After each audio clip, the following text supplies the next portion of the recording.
সবাই যখন এগিয়ে সেখানে চুপ করে বসে নেই চট্টগ্রাম রয়্যালস। এবার একসাথে 4 জন বিদেশি এবং জাতীয় দলের 2 দেশি তারকা ক্রিকেটারকে দলে নিয়ে বড় চমক দিল বন্দর নগরীর ফ্র্যাঞ্চাইজিটি, যারা কিনা টুর্নামেন্টে হতে পারেন অন্যতম সেরা পারফর্মার।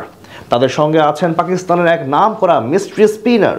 সব মিলিয়ে ড্রাফটের আগে চট্টগ্রামের দলে নেওয়া ক্রিকেটারদের নিয়েই বিস্তারিত জানবো রিপোর্টে। বিপিএল এর ড্রাফটের বাকি আর মাত্র 10 দিন। তার আগে ডিরেক্ট সাইনিং এর সুবিধা নিয়ে দলগুলো নিজেদের পছন্দ অনুযায়ী একের পর এক দেশি বিদেশি ক্রিকেটার স্কোয়াডে যুক্ত করে যাচ্ছে। বিশেষ করে ভক্তদের নজরে থাকা ঢাকা, রংপুর এবং রাজশাহী এদিক থেকে বেশ খানিকটা এগিয়ে ছিল।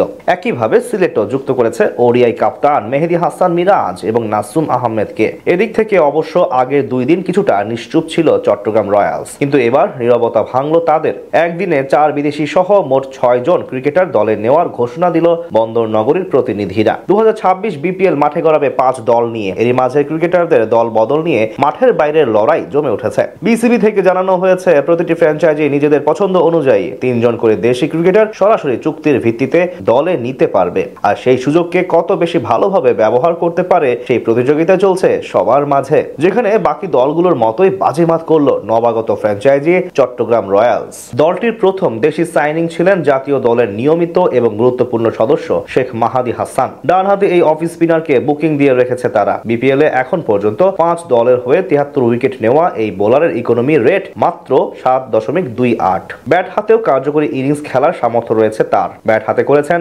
915 রান। এছাড়া বর্তমানে জাতীয় দলেরও অন্যতম গুরুত্বপূর্ণ সদস্য তিনি। তাই এবার আসরে চট্টগ্রামের সবচেয়ে বড় ট্রাম্প কার্ড হতে পারেন শেখ মাহাদি। তার সঙ্গে একই দিন যুক্ত করেছে জাতীয় দলের আরেক সদস্য তানভীর ইসলামকে। বাহাতি এই অফ স্পিনার গত সিজনে খেলেছিলেন ফরচুন বরিশালের হয়ে। এবার সেই দল না থাকায় সরাসরি চট্টগ্রামের সঙ্গে চুক্তি করেছেন। বাংলাদেশের জার্সি গায়ে 9টি ওয়ানডে খেলে এরই মধ্যে শিকার করেছেন 16টি উইকেট। আর 2025 বিপিএল এ নিয়েছিলেন 10 উইকেট। 2 দেশি ক্রিকেটারের সাথে চট্টগ্রামের বিদেশি বড় তারকা পাকিস্তান জাতীয় দলের মিস্ট্রি স্পিনার আবরার আহমেদ রয়েছেন। 25 আন্তর্জাতিক টি20 ম্যাচে 31 উইকেট শিকার করা এই বোলার হতে পারেন টুর্নামেন্টের অন্যতম আলোচিত নাম। এর আগে একবার কুমিল্লা ভিক্টোরিয়ান্সের হয়ে বিপিএল খেলে গিয়েছিলেন তিনি। তার সঙ্গে আরো আছেন পিএসএল এর নিয়মিত পারফর্মার সাদ নাসিম। পাকিস্তানের হয়ে ওডিআই এবং টি20 ফরম্যাটে 3টি করে আন্তর্জাতিক ম্যাচ খেলা এই ব্যাটার এবারই প্রথম আসছেন বিপিএল এ। এছাড়া একই দেশের মির্জা তাহির বেগ এবং কানাডার হামজা তারিককে স্কোয়াডে অন্তর্ভুক্ত করেছে তারা।